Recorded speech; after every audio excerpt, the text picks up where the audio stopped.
E eu convido você a abrir, por gentileza, a sua Bíblia, no livro de Efésios, no capítulo 1, nos versículos 13 e 14. Efésios, capítulo 1, versículos 13 e 14. Esse vai ser o ponto de partida, o trilho da ministração de hoje. Eu vou ler na Nova Almeida Atualizada. O texto diz assim: nele também vocês, depois que ouviram a palavra da verdade, o evangelho da salvação, tendo nele também crido, receberam o selo do Espírito Santo da promessa. O Espírito é o penhor da nossa herança, até o resgate da sua propriedade, em louvor da sua glória. Eu queria dar destaque, à expressão receberam o selo do Espírito Santo da promessa. Outras traduções diz: fostes selados com o Santo Espírito da promessa. Você pode repetir isso comigo? Diga: receberam o selo do Espírito Santo. Bom, a ideia apresentada no verso 13 de receberam o selo, ela está ligada com a declaração que vem no verso seguinte, 14, por isso lemos os dois. O Espírito é o penhor, ou vamos ler aqui já o sinônimo, a garantia da nossa herança, até o resgate da sua propriedade, em louvor da sua glória. O tema da mensagem de hoje é o selo do Espírito. Um assunto que eu creio que nós precisamos entender mais e melhor, não apenas para que tenhamos um bom alinhamento doutrinário, mas porque acredito de todo o meu coração que essa compreensão é uma das chaves mais importantes para a nossa vida cristã, para a nossa caminhada com Deus. A expressão aqui, receberam o selo, ou fostes selados, é na verdade o uso de uma expressão que significa, literalmente, é um verbo, selar, colocar um selo, marcar com um selo, de acordo com o léxico de Strong. O dicionário Divine enfatiza que o uso do verbo selar não pode ser desassociado da ideia de selo no contexto geral ao longo da Bíblia. E eu quero apresentar alguns dos usos da expressão selo, mesmo fora do contexto do Espírito Santo. Em Apocalipse 7, nos versos 2 e 3, nós vemos uma declaração a respeito da necessidade de selar os servos de Deus na testa, para que eles não sejam julgados com os outros. E aqui o uso do simbolismo do selo era o mesmo de ao longo da história, para muitas outras coisas, o de um emblema de propriedade e também de proteção. Algumas vezes ele é usado para falar de autenticação, como em Romanos no capítulo 4, no verso 11, a Bíblia falando da justiça da fé de Abraão, e o selo da fé por meio da circuncisão. Em 1 Coríntios 9, 2, Paulo se refere aos coríntios como selo do seu apostolado. O texto também sinaliza não apenas propriedade, autenticação, mas também segurança e destino. Em segunda carta de Paulo a Timóteo, no capítulo 2, no verso 19, a Bíblia diz: entretanto, o firme fundamento de Deus permanece, tendo este selo: o Senhor conhece os que lhe pertencem. Às vezes era usado para falar de segurança, proteção ou permanência, como em Mateus 27, 66, que diz que selaram o túmulo de Jesus. E o próprio destino de Satanás, ainda que negativo por conta de juízo. Apocalipse, no capítulo 20, ali, a partir do verso 3, fala de Satanás sendo colocado numa cadeia e um selo sendo colocado sobre ele. Ou seja, ao olharmos para essas declarações todas, a ideia de selo na Bíblia indica propriedade, autenticação, segurança e destino. Todas essas coisas apontam numa direção. Deus quer autenticar a nossa fé, quer garantir que sejamos propriedade dele, que ele nos guarda e que o destino daquilo que ele tem planejado e preparado para cada um de nós seja cumprido. Ou seja, a ideia de selo sempre está relacionado com o conceito de garantia. Por isso, o selo vem relacionado com a definição de penhor. Ou seja, em 2 Coríntios, no capítulo 1 e no verso 22, assim como em 2 Coríntios 5, 6, são as outras duas vezes em que a palavra penhor aparece, nós vemos de novo uma relação com o assunto. 2 Coríntios 1, 22, nos selou e nos deu o penhor do Espírito em nosso coração. 2 Coríntios 5, 6, ora, foi o próprio Deus quem nos preparou para isso, outorgando-nos o penhor do Espírito. Ou seja, o Espírito Santo, sua obra, sua ação em nós, é apresentada como uma garantia de que aquilo que começou possa ser continuado, possa ser concluído. Paulo, escrevendo aos Filipenses, diz que aquele que começou em nós a boa obra há de completá-la. Da parte de Deus, a disposição é sempre de levar até o fim aquilo que ele começou. O apóstolo Pedro diz lá em 1 de Pedro, no capítulo 1, no verso 9, para que alcanceis o fim da vossa fé, a salvação das vossas almas. Então, sabemos que a salvação está em desenvolvimento. Filipenses 2,12 diz, desenvolvei a vossa salvação. Mas Deus quer nos levar ao destino final. Agora, o que é que eu e você precisamos entender sobre essa garantia? Se ela está relacionada com a ação do Espírito, não apenas sua pessoa, sua presença, mas sua obra em nós, então é evidente que tudo começa por um reconhecimento. O Espírito Santo habita em todo aquele que se converteu, né? Que normalmente nós chamamos de um cristão, mas todo discípulo de Cristo, alguém que experimentou o novo nascimento, tem direito a experimentar a presença do Espírito Santo na sua vida. Efésios capítulo 2, verso 22 diz, nele também vocês estão sendo edificados junto com outros, para serem morada de Deus no Espírito. Ou seja, Deus, na pessoa do seu Espírito, veio fazer morada em nós. Em 1 Coríntios 3, no verso 16, a Bíblia diz, vocês não sabem que são santuário de Deus e que o Espírito de Deus habita em vocês? Por outro lado, em Romanos, no capítulo 8, no verso 9, Paulo deixa claro que quem não tem o Espírito de Cristo não é dele. Quem é dele tem, e quem não é, né? Quem não tem, não é dele. Romanos 8, 9 diz, vocês, porém, não estão na carne, mas no Espírito, se de fato o Espírito de Deus habita em vocês. E se alguém não tem o Espírito de Cristo, esse tal não é dele.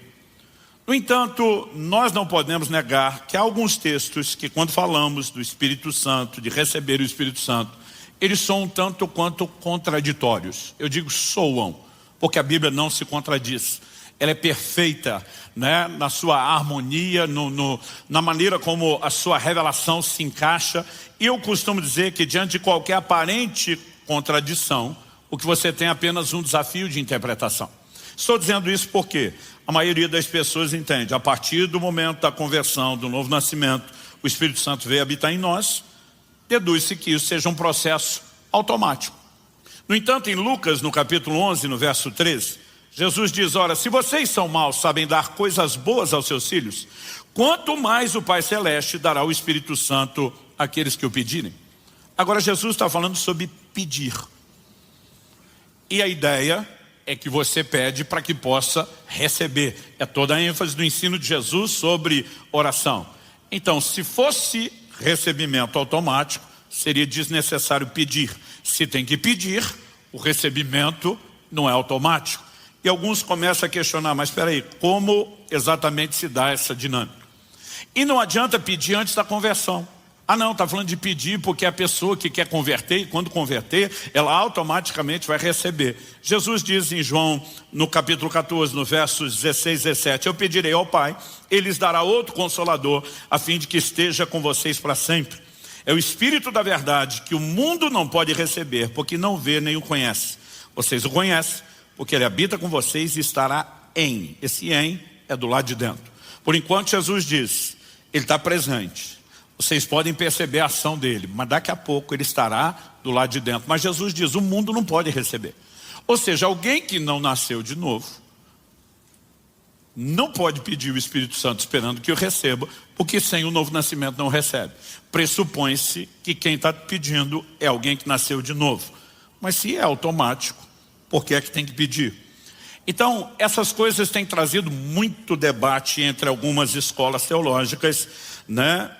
Relacionando não só o questionamento com, peraí, é aqui, é depois, mas também com a própria ideia do selo do Espírito Santo, que sempre esteve associada ao entendimento da habitação no cristão. Então aqueles que dizem, isso aqui é automático, o Espírito Santo veio habitar em mim, pressupõe, eu recebi o selo de cara no dia da conversão. Aqueles que dizem, não, existe alguma coisa a ser buscada depois, empurram o recebimento do selo para depois. Eu acredito que nós precisamos de uma percepção bíblica mais clara para entender o que de fato é o selo do Espírito em nós. E não dá para falar da segunda coisa sem resolver a primeira. Então na terça-feira à noite, né, eu vou falar mais sobre essa distinção, mas A única forma de você conciliar as aparentes contradições depois. É quando você entende que a Bíblia nos apresenta duas experiências distintas.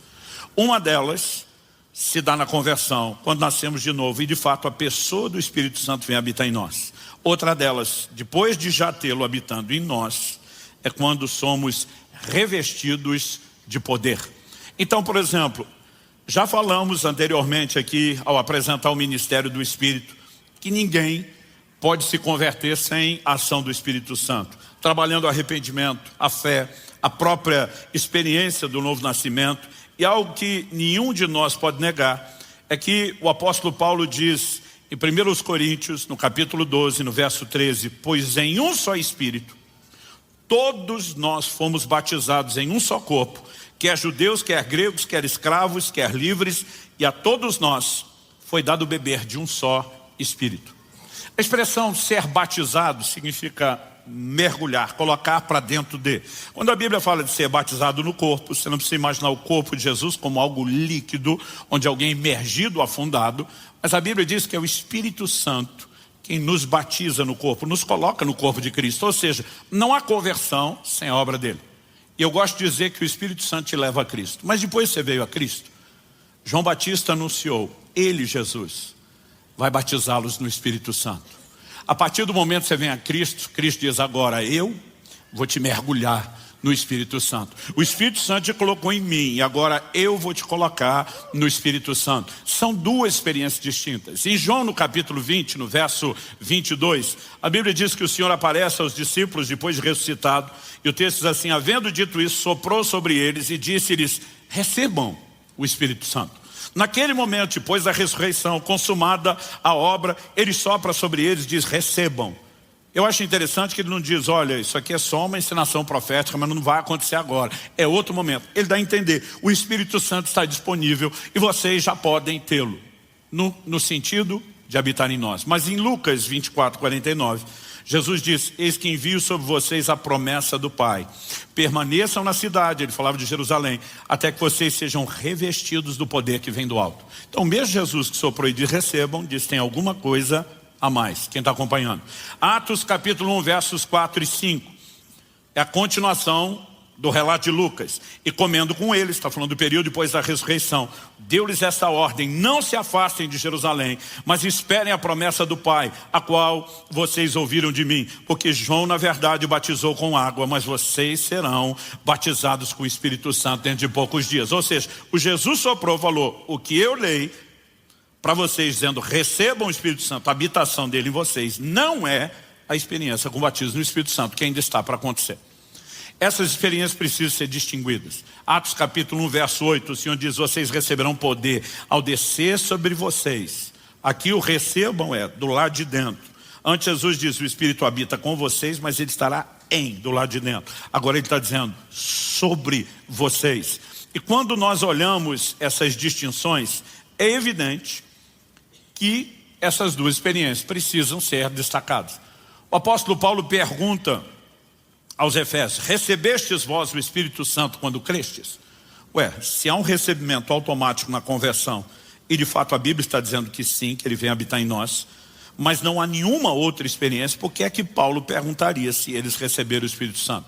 Paulo não está falando da presença habitando, ele está falando do que Atos 19 vai nos mostrar, que é o batismo no Espírito Santo. E quando a gente vai olhando a palavra de Deus, é evidente que não se trata o batismo de algo automático na conversão, mas isso não significa que na conversão nós não nos tornamos morada de Deus no Espírito. Por que eu digo que é importante separar essas coisas? Em Gálatas 3:2, Paulo pergunta, quero apenas saber isso, vocês receberam o Espírito pelas obras da lei ou pela pregação da fé?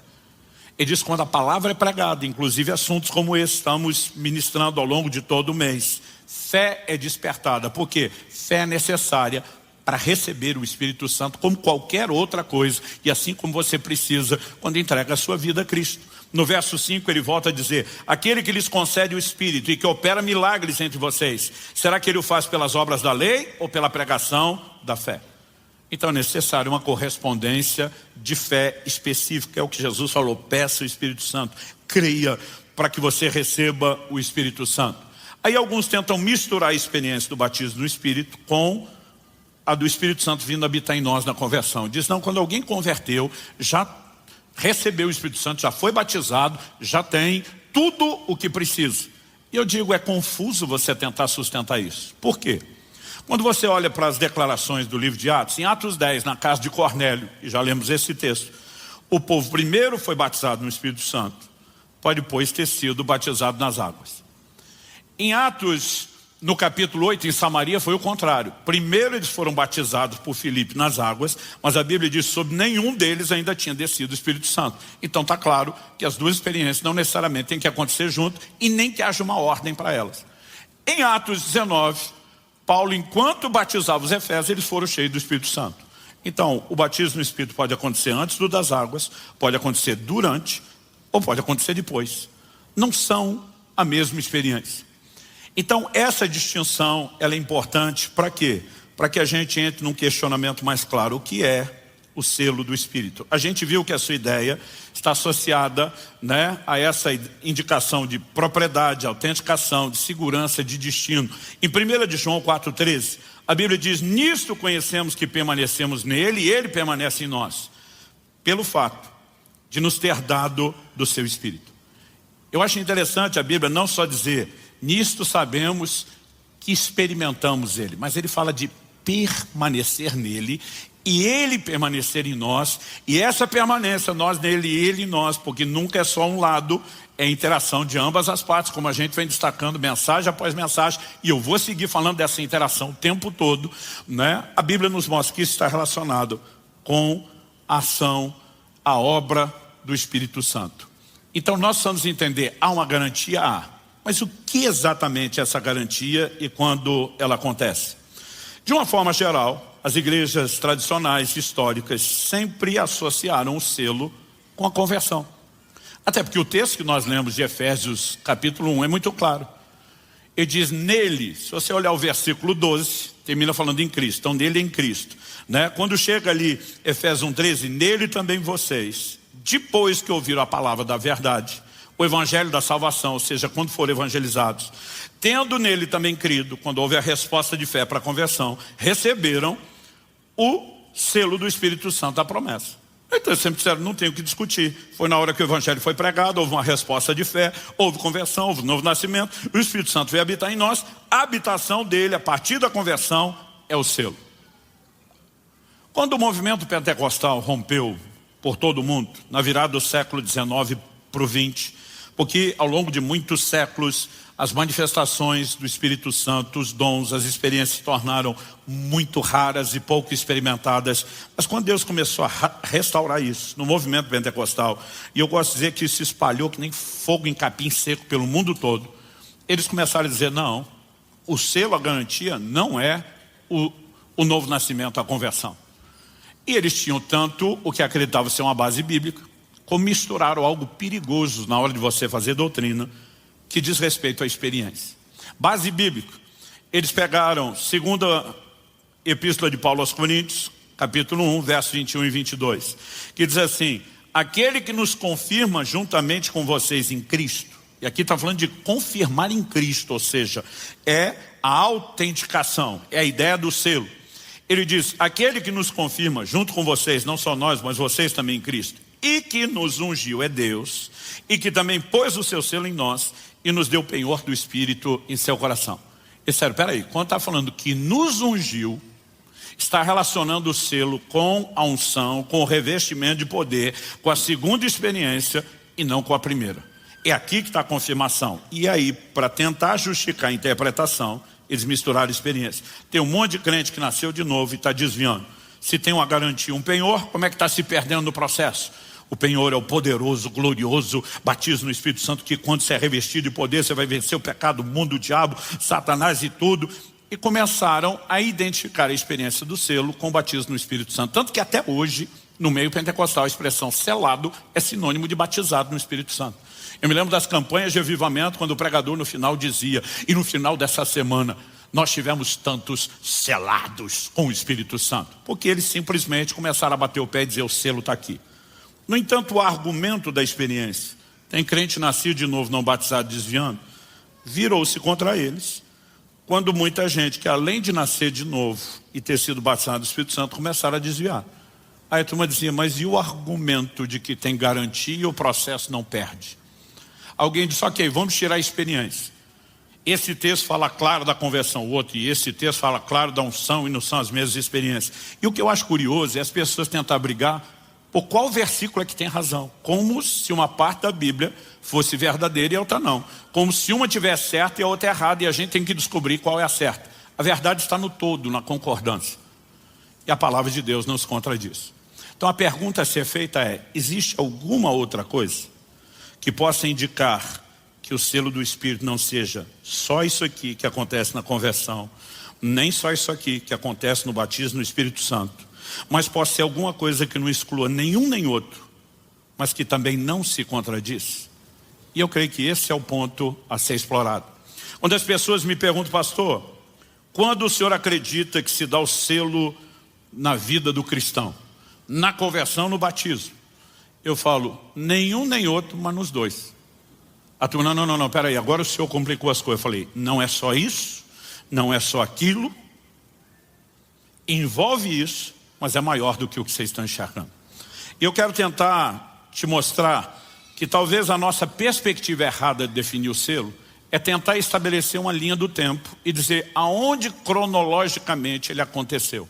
Aconteceu aqui ou aconteceu ali, mas na nossa cabeça é uma experiência instantânea e completa. Se isso fosse verdadeiro, tudo aquilo que eu prego e ensino sobre perda de salvação não seria coerente. Por quê? Porque se temos uma garantia, não existe risco. E se tem risco, não tem garantia.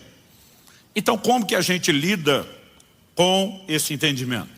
Eu acredito que além de separar as duas experiências, isso precisa ser claro, eu e você precisamos entender que ainda não temos tudo o que podemos ter e nem experimentamos tudo o que podemos experimentar do Espírito Santo.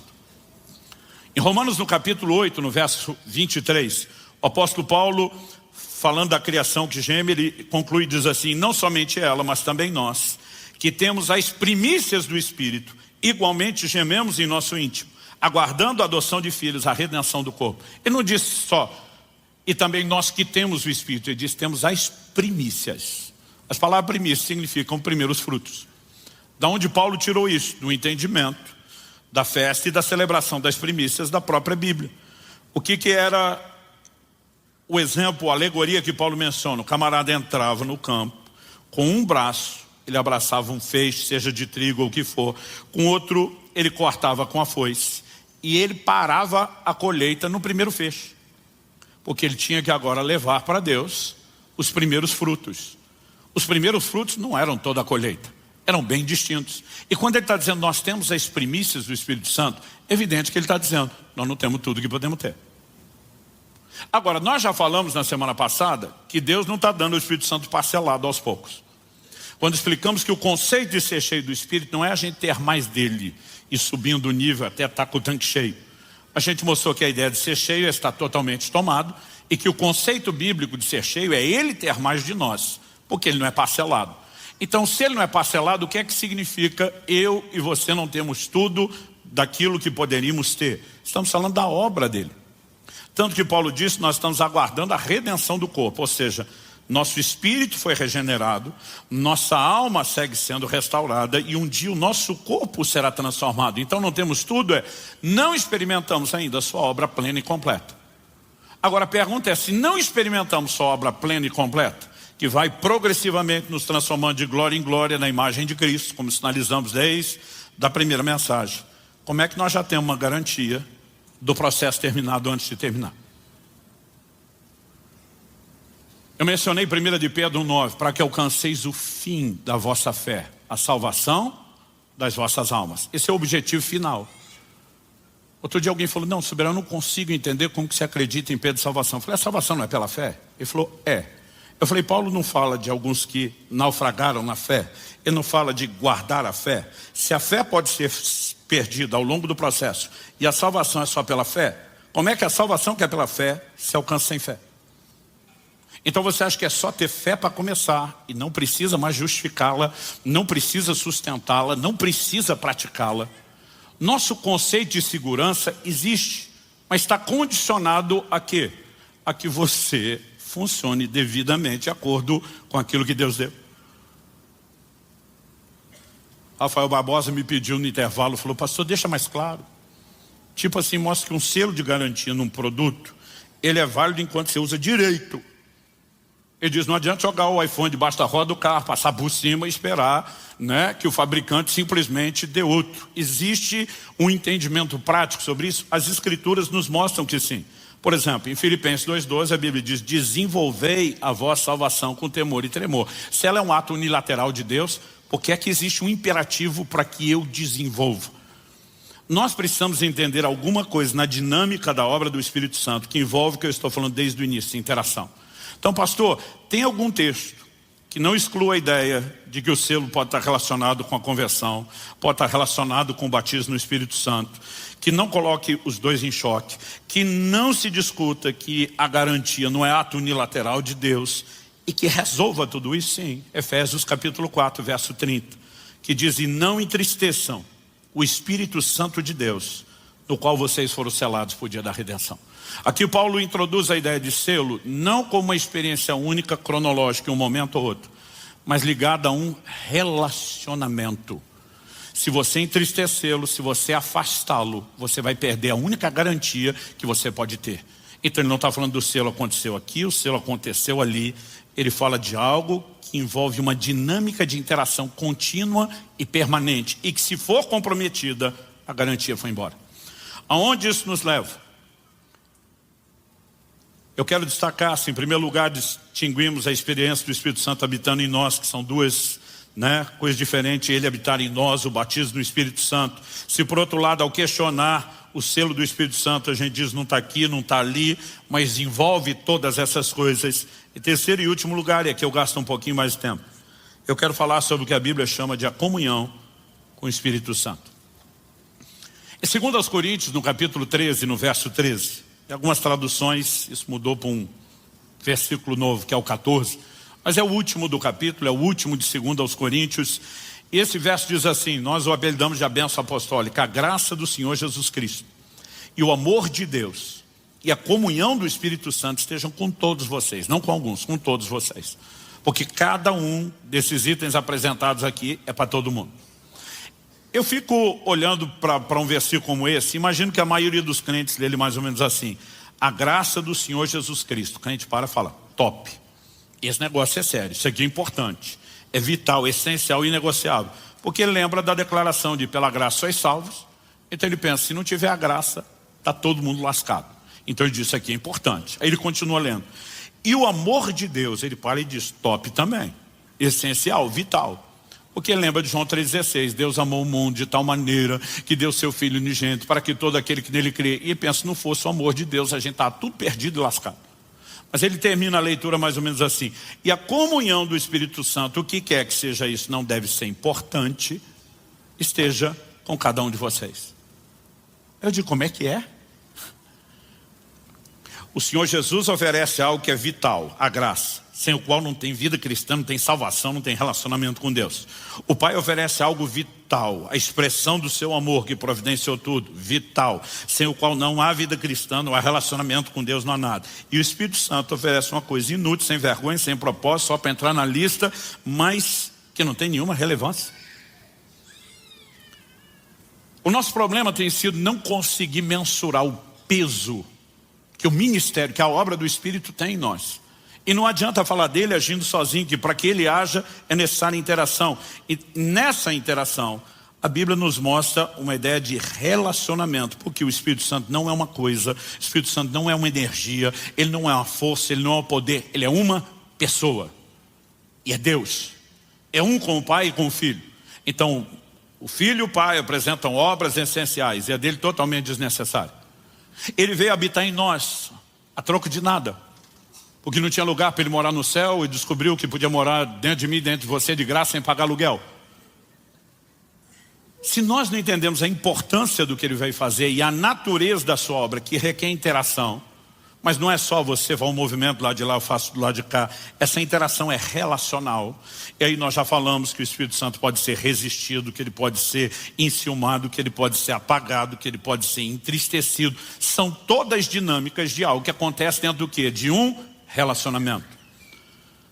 Ao olhar para as Escrituras, nós percebemos toda uma sinalização de que era para a gente interagir com ele como interagimos com uma pessoa de carne e osso. João capítulo 14, versos 25 e 26.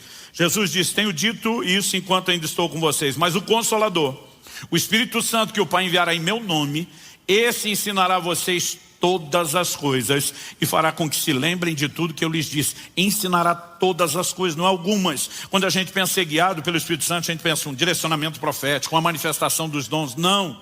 Como nós vamos falar na semana que vem, no próximo domingo, se Deus permitir, um dos conceitos de ser guiado é ser tomado pela mão e ser conduzido até o destino final. Nós não estamos falando de um mero direcionamento profético, de uma experiência de dons. Estamos falando de viver a vida cristã debaixo da plena condução e liderança dele. E isso envolve o quê? Uma dinâmica de relacionamento.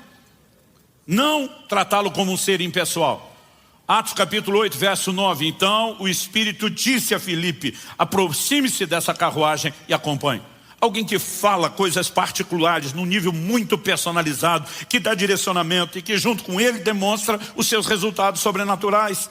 Atos capítulo 10, versos 19 e 20. Enquanto Pedro meditava a respeito da visão, o Espírito lhe disse: estão aí 3 homens à sua procura. Portanto, levante-se, desça, vá com eles sem hesitar, porque eu os enviei. Quando você olha a forma como esse povo vivia e relacionava com o Espírito Santo, ele era tratado como uma pessoa a ser ouvida, a não ser entristecida, a não ser afastada, a não ser apagada, alguém que não poderia ser deixado com ciúmes. Ou seja, a ideia de relacionamento. Eu quero que você me acompanhe, por gentileza, em Hebreus, no capítulo 6, e nós vamos ler dos versículos 4 até o 9. Esse ensino aos Hebreus, para mim, é importantíssimo dentro do assunto que nós estamos falando. E o escritor diz assim, Hebreus 6, de 4 a 9. É impossível, pois, que aqueles que uma vez foram iluminados, provaram o dom celestial, se tornaram participantes do Espírito Santo, provaram a boa palavra de Deus e os poderes do mundo vindouro e caíram. Sim, é impossível outra vez renová-los para arrependimento, visto que de novo estão crucificando para si mesmos o Filho de Deus e expondo a zombaria. Outras traduções mais antigas dizem vitupério, que significa desonra pública. Deixa eu fazer uma pausa antes de ler os versículos 7 a 9. O texto está falando de gente que caiu, e não só caiu, mas ultrapassou uma linha sem volta. Ele diz: caíram a tal ponto que é impossível renová-los para arrependimento. Aí eu ouço o time que não acredita em Pedro salvação dizer: não eram salvos. Eu digo: como é que caíram? Se não eram salvos, já estava caído. Está todo mundo caído, longe de Deus, distante, inimigo. E aí você vai dizer que eles caíram sem ser salvos. Ah não, é que eles até vieram para a igreja, comportaram como que era crente, mas não era. Eu digo: fala sério. Impossível renová-los para arrependimento. Para renovar, tem que ter tido arrependimento antes. Quem que conduz ao arrependimento? O Espírito Santo, ainda que haja responsabilidade do homem interagir. Então ele estava lá. O texto diz que eles foram iluminados. Significa que a luz de Deus brilhou na vida deles.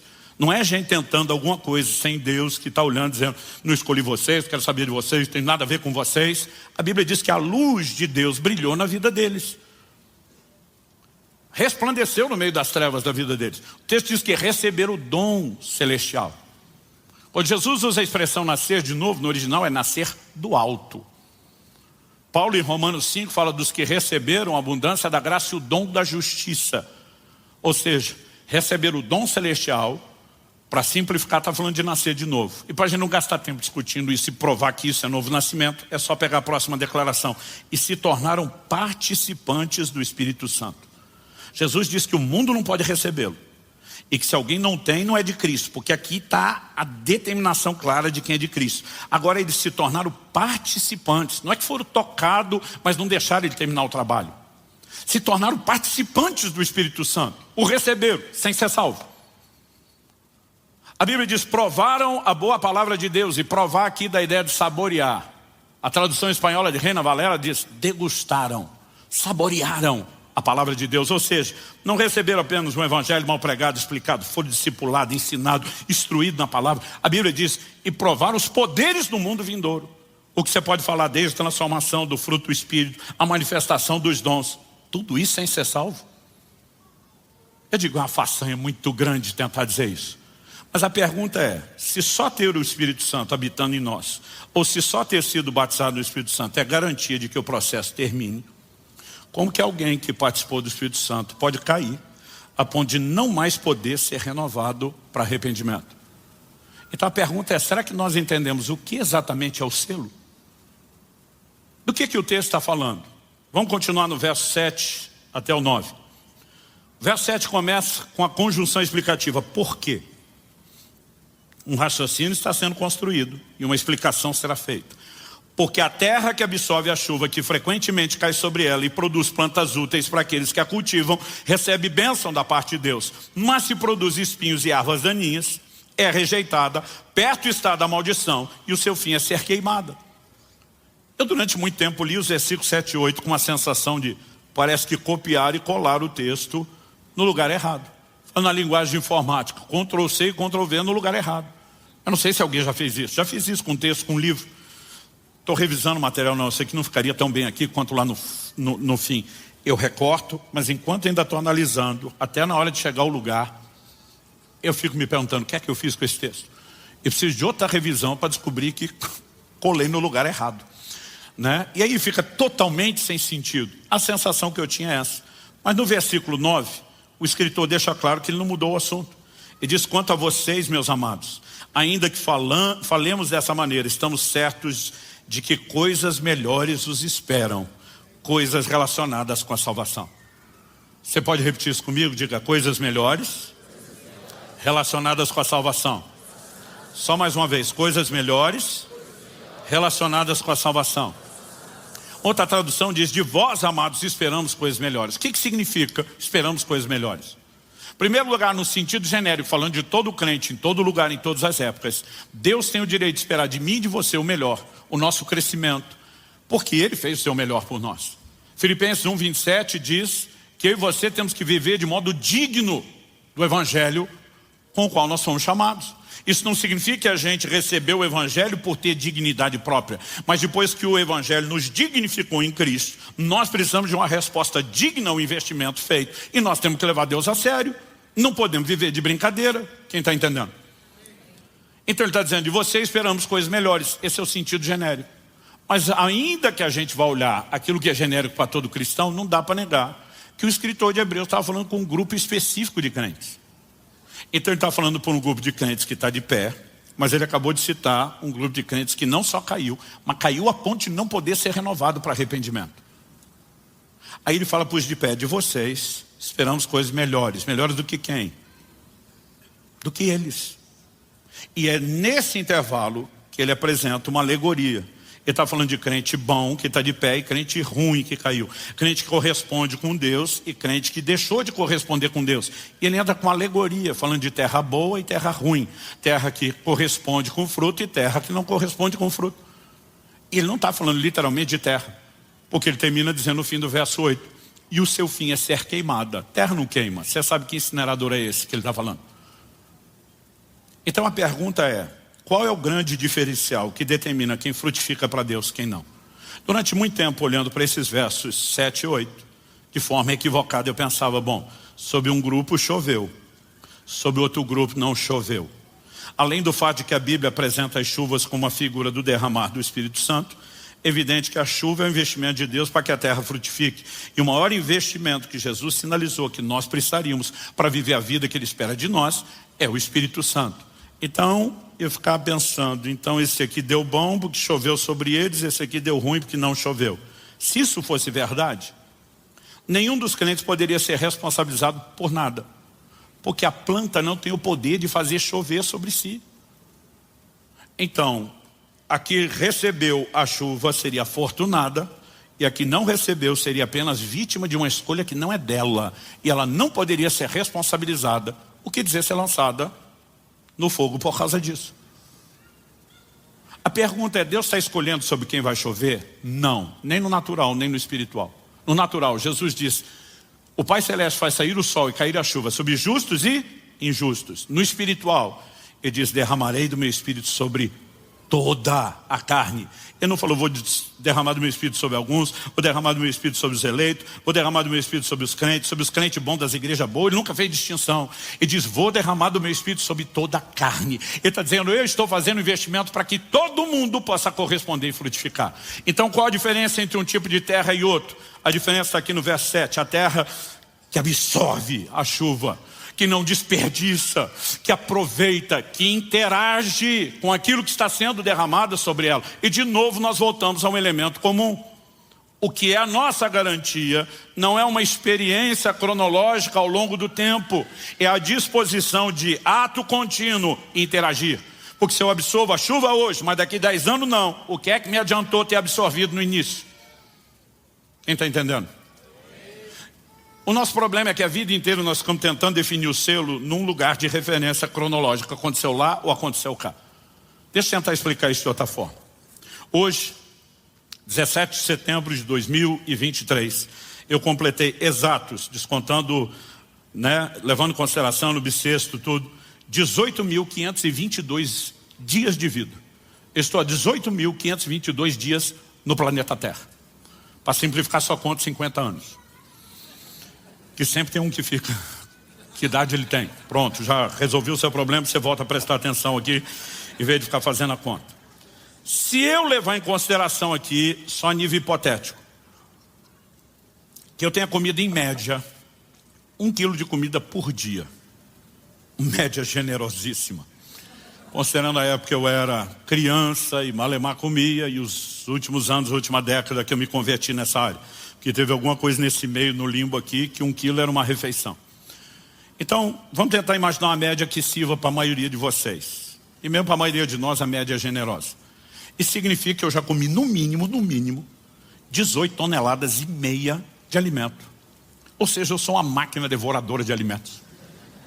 Eu fico imaginando se eu fosse estocar 18 toneladas e meia de alimento aqui em cima da plataforma, qual seria a altura, porque o espaço já está limitado, qual seria, não a extensão horizontal, mas vertical. Quanto espaço precisaria para acumular 18 toneladas e meia? Ou seja, é muita comida, gente. Se alguns anos atrás, quando eu completei 15 mil dias de vida, e eu pensasse, meu Deus, 15 toneladas de alimento consumido, e eu chegasse à conclusão que eu já comi demais, e parasse de comer permanentemente, eu estaria aqui hoje pregando para vocês? Não. Por que não? Não precisa nem de muita inteligência. Porque não importa quanta comida eu comi, se eu parar de comer, eu morro. Pelo menos permanentemente. E quando nós falamos do Espírito Santo, a gente não consegue entender a mesma lógica? Deixa eu te dizer uma coisa, não importa quanta experiência já teve com o Espírito Santo. Se você parar de relacionar-se com Ele, você morre. Então o selo não é a experiência do primeiro dia, aleluia, eu tive uma experiência, estou garantido para sempre, não preciso de mais nada.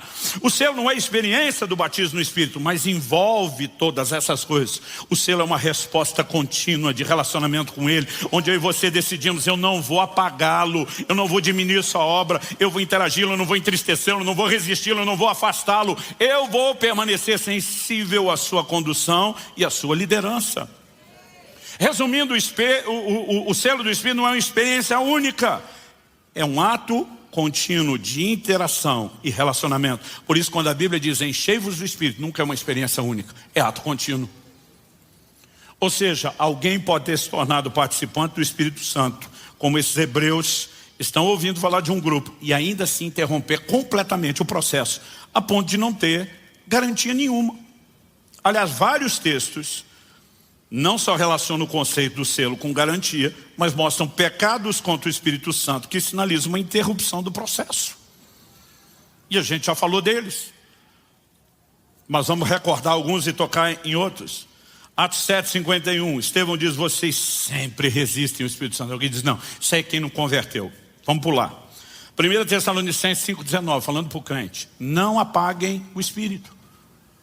Ele não está dizendo que a pessoa do Espírito será extinta, deixará de existir, mas obviamente sua obra na nossa vida, ao ser comparada com o fogo, está dizendo, se você alimenta, ela permanece ou aumenta. Se você não alimenta devidamente, ela diminui, e se não alimentar nada, ela pode se apagar completamente. E se eu e você o apagamos completamente e ele é a garantia, significa que nós podemos ter aberto mão da garantia no meio do processo. Em Mateus 12, 31 e 32, Jesus diz: por isso digo a vocês que todo pecado e blasfêmia serão perdoados aos homens, mas a blasfêmia contra o Espírito Santo não será perdoada. Se alguém disser alguma palavra contra o Filho do Homem, isso lhe será perdoado. Mas se alguém falar contra o Espírito Santo, isso não lhe será perdoado, nem nesse mundo, nem no porvir. Aí alguns fazem um malabarismo teológico para dizer: não, isso aqui, o pecado contra o Espírito Santo, e aí eles evitam blasfêmia. Jesus está dizendo que a blasfêmia é um pecado sem perdão. Eles tiram blasfemar, que é um ato de falar do jogo, e diz: o pecado contra o Espírito Santo é não crer em Jesus. Eu digo: como é que é? Então o cara que não creu até agora não vai ser perdoado, ele não pode crer nunca mais. Que conversa é essa? Pega o contexto. A Bíblia diz que os fariseus atribuíram a obra do Espírito Santo, Jesus curando enfermos, expulsando demônios, e ele disse que fazia isso pelo dedo de Deus e pelo poder do Espírito Santo. Eles disseram: você faz isso por Beelzebu, o maioral dos demônios. Eles atribuíram a obra do Espírito Santo a demônio com consciência, não com ignorância. Eu já vi gente que foi em culto e reunião dizer: esse cara é um enviado do Satanás, os milagres que a turma diz que acontece é do diabo. E o cara entrar e receber ele o milagre. E aí ficar em crise: peraí, o diabo está mais forte na minha vida do que Jesus. E tem que parar e pensar e perceber que ele estava numa grande ignorância. Mas essa turma era indiscutível. A Bíblia diz que eles o entregaram por inveja. Era indiscutível, eles reconheciam: só Deus pode fazer isso, não tem outra forma. Mas se a gente admitir, vai ficar ruim para nós. Então vão dar um tombo no cara. E deliberadamente eles passam a falar contra o Espírito Santo, atribuindo a sua obra a demônios. Alguém vai dizer: não, mas é porque não converteu. Ok, vamos falar de convertidos. Hebreus capítulo 10, de 26 a 29. E eu vou ler do 26 a 29 para fazer mais sentido o que no verso 29 é chamado de um insulto ou um ultraje ao Espírito Santo. Se continuarmos a pecar de propósito, outra versão diz deliberadamente, ou seja, intencional, depois de termos recebido o conhecimento da verdade, já não resta sacrifício pelos pecados. Ou seja, intencionalidade em pecar depois de conhecer a verdade. Alguns dizem: não, é porque aqui o ímpio está na ignorância, não sabe. Agora alguém pregou, ele não quis, ele quer ficar no pecado, e eles tentam dizer: isso aqui não é para o crente. Aí eu digo: não. Vamos continuar lendo. O texto diz: pelo contrário, resta apenas uma terrível expectativa de juízo e fogo vingador, prestes a consumir os adversários. Quem tiver rejeitado a lei de Moisés morre sem misericórdia pelo depoimento de 2 ou 3 testemunhas. Imaginem quanto mais severo deve ser o castigo daquele que pisou o Filho de Deus, profanou o sangue da aliança com o qual foi santificado e insultou o Espírito da graça. Olha, se você ler depois versos 30 e 31, a Bíblia diz: o Senhor julgará o seu povo, horrível coisa é cair nas mãos do Deus vivo, porque o nosso Deus é um fogo consumidor. Então o Senhor julgará o seu povo, não está falando de gente que não é povo. Aí o texto diz: pisaram aos pés o Filho de Deus. Se parasse aqui, você fala: não, rejeitou Jesus, não converteu. Mas a Bíblia diz: profanaram o sangue da aliança, com o qual foram santificados. Gente, alguém me explica como é possível ser santificado pelo sangue sem ser salvo? Porque uma coisa é a pessoa frequentar a igreja sem nunca ter nascido de novo, sem nunca ter se arrependido, sem nunca ter crido, sem nunca ter tido uma experiência de conversão genuína. E eu costumo dizer isso às pessoas: frequentar a igreja não fará de você um cristão, assim como frequentar um estábulo não fará de você uma vaca. Você pode ir num ambiente que tem gente com aquela natureza. Se você não mudar de natureza, você nunca será aquilo. Então é evidente que alguém pode estar no nosso meio sem conversão. Mas o livro do Apocalipse diz que a única forma de ter acesso, entrar na cidade pelas portas, é lavando as vestes no sangue do Cordeiro. Aí o cara lavou as vestes, mas não está salvo. É uma trollagem espiritual para enganá-lo. Pelo amor de Deus, gente. Agora, de alguma forma as pessoas estão olhando e falando: não, se a gente admitir isso e agora falar que ele insultou o Espírito Santo, que é a garantia, então não tem mais garantia, não continua tendo garantia. A questão é que você não pode esculhambar a garantia achando que vai continuar bem. E esse é o ponto que as pessoas de alguma forma estão buscando, a garantia irresponsável. Eu vivo de qualquer forma, eu não preciso corresponder com Deus. Não quer dizer que você vamos acordar cada manhã com medo: perdi a salvação hoje, ou ela continua aqui. Não é isso. Mas a Bíblia está dizendo que eu e você precisamos levá-lo a sério, que nós precisamos corresponder com Ele. Quem está entendendo, diga amém. O selo, portanto, é um relacionamento contínuo com o Espírito Santo. Não importa se você ao nascer de novo recebeu a habitação dele, se um dia que você foi batizado no Espírito Santo foi cheio, transbordou dele, se depois você teve um batismo de fogo com ele, se depois você viveu o poder dos dons com ele, se em algum momento você se tornar insensível para ele, você jogou fora a única garantia que tinha. Então por que é que Jesus diz, blasfemou contra mim, a gente resolve, contra o Espírito Santo não? O que ele está dizendo? Jesus está dizendo, não, é que eu sou legal pra caramba, eu sou assim muito amoroso, perdoador, mas o Espírito Santo não, ele é rancoroso, melindroso, então ele não, como eu, não vai te tratar bem. É isso que ele está dizendo? Não. Jesus está dizendo, enquanto você está me atacando, o Espírito Santo ainda está tentando te convencer do pecado. Então nós temos na Bíblia um exemplo de um Saulo que está perseguindo Jesus, lutando contra Jesus, mas o Espírito Santo trabalhando para levá-lo ao arrependimento. Mas quando você afasta aquele único que poderia fazer o que você precisa para se garantir, como é que você se garante sozinho? Quem está entendendo? É por isso que eu acho um absurdo quando alguns pregam que na tribulação o Espírito Santo vai ser tirado da terra e o cara que com a ajuda dele nunca converteu, agora vai converter por esforço. Eu digo que vocês estão de brincadeira. Nós precisamos entender a centralidade, a proeminência da obra do Espírito e que eu e você temos responsabilidade na interação. O selo é uma garantia, sim. Nenhum de nós precisa ter medo de que o processo seja interrompido, porque Deus não vai interromper a parte dele enquanto eu e você estamos interagindo devidamente com ele. E a interação, ela se chama relacionamento, porque ele é um ser pessoal, ele não é uma força qualquer. A dinâmica dessa interação, para ficar mais clara na semana que vem, quando falarmos sobre a forma como ele deseja nos liderar e qual o nível de resposta que você temos que dar a ele. Mas eu gostaria que hoje a gente pudesse terminar com alguns momentos de oração. Por quê? Nós precisamos rever o nosso relacionamento. De tempos em tempos a gente precisa parar, dar uma olhada e rever. E um de nós acorda amanhã resmungando, hoje é dia de maldade, o que é que eu posso fazer para machucar, para ofender, para entristecer o Espírito Santo? Não é assim que funciona. Eu, pelo menos, quando olho para a minha vida, eu posso garantir para você que por compromisso, por proximidade, por uma série de assuntos sem tirar a responsabilidade de amar os demais, as pessoas que eu mais amo são a minha família. Eu nunca acordei uma manhã pensando, o que eu posso fazer hoje para machucar o coração da Kelly? O que eu posso fazer hoje para entristecer ou magoar o Israel ou a Alice? Mas muitas vezes eu fiz isso. Não porque planejei isso, mas porque não fui cuidadoso o suficiente para perceber o que era importante para eles, ou para prestar atenção na maneira como eu respondi, o jeito que eu falei. Às vezes era o que eu fiz, às vezes era o que eu não fiz. E quando eu me tocava que tinha machucado um deles, qual era o caminho? Ir lá e humildemente dizer, me perdoa, eu amo você, eu não sei onde é que eu estava com a cabeça, eu não sei por que eu não te enxerguei como deveria, eu não sei por que eu não te tratei como deveria, mas isso também me feriu. Eu não quero você distante, eu quero um relacionamento legal, vamos consertar isso.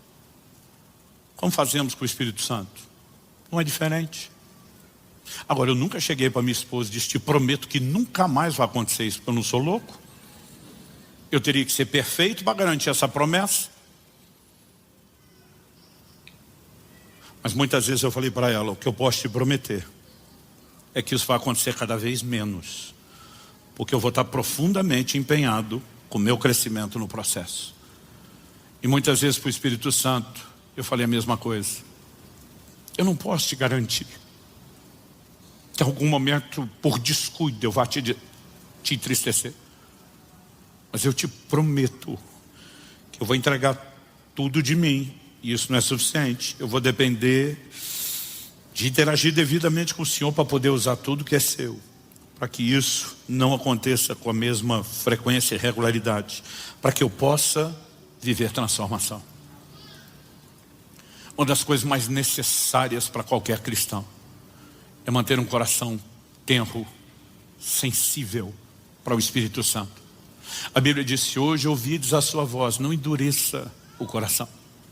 E muitos não percebem que começam nas primeiras coisas. Às vezes é um pensamento que ele teve, algo que ele falou. E o Espírito Santo vem tentar convencê-lo, isso não é legal.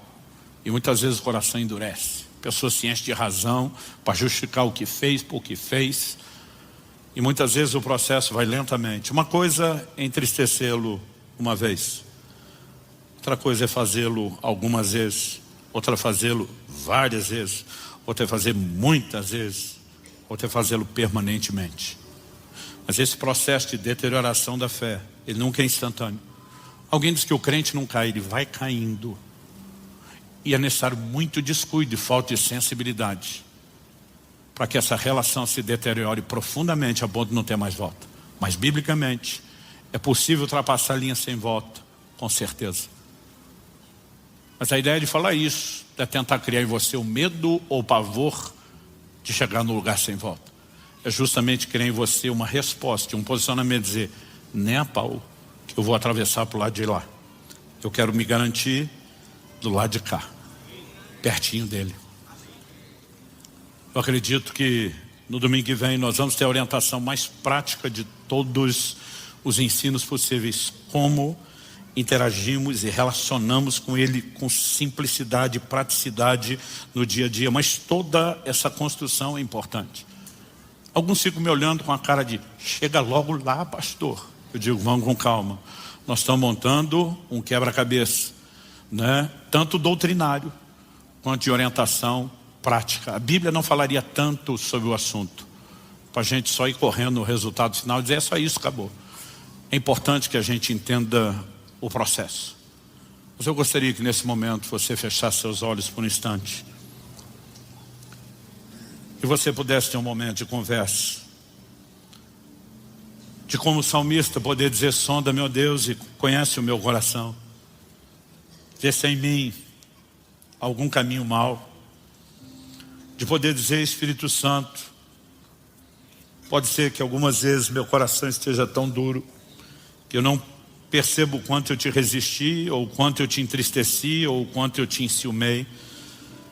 Mas eu não quero perder a sensibilidade, eu não quero endurecer o coração, eu não quero perder a capacidade de te ouvir e principalmente dar ouvidos e corresponder ao que o Senhor está falando. Eu creio que nessa manhã, mais do que a clareza da doutrina bíblica, Deus quer soprar sobre o meu e o seu coração. Ele quer resgatar a sensibilidade. Ele quer gerar em nós uma disposição de correr para Ele, de reconhecermos que nós precisamos da comunhão com o Espírito Santo, que esse relacionamento é ato contínuo. E não estou falando de uma experiência com os dons, estamos falando daquele que quer nos transformar na imagem de Jesus, que quer nos guiar em todo o processo de santificação. Parte do combo também envolve os dons, mas passa pelo fruto do Espírito, por mudança de caráter, por um comportamento que exalta e glorifica a Deus. E esse é um excelente momento para você rever as coisas. Talvez seja muito rápido para o que a gente num paralelo chamaria de um ADR, discutir a relação com Ele. Mas pode ser um momento de, pelo menos dizer para Ele, foi mal, eu sinto muito, eu quero me aproximar, eu quero descobrir o que é estar perto, eu quero conhecer o que talvez eu nunca conheci, sobre esse lugar de relacionamento, de comunhão, de intimidade. Fale isso para Ele. Espírito Santo sopra sobre nós. Nós temos clamado dia após dia, semana após semana ao longo desse mês, por despertamento, por um sopro de Deus, por uma mudança não só de entendimento, mas de atitude, de comportamento de cada um de nós. E nós reconhecemos o quanto precisamos do teu toque. E ainda que haja disposição de correspondência, nós não podemos fazer isso sozinhos. Então nós oramos sopra sobre nós, não só aqui e agora, mas que saímos desse lugar, haja aquela percepção de que algo distinto começou. E a capacidade de corresponder ao Senhor seja encontrado no coração de cada um de nós. Nós oramos em nome de Jesus e para a glória de Deus.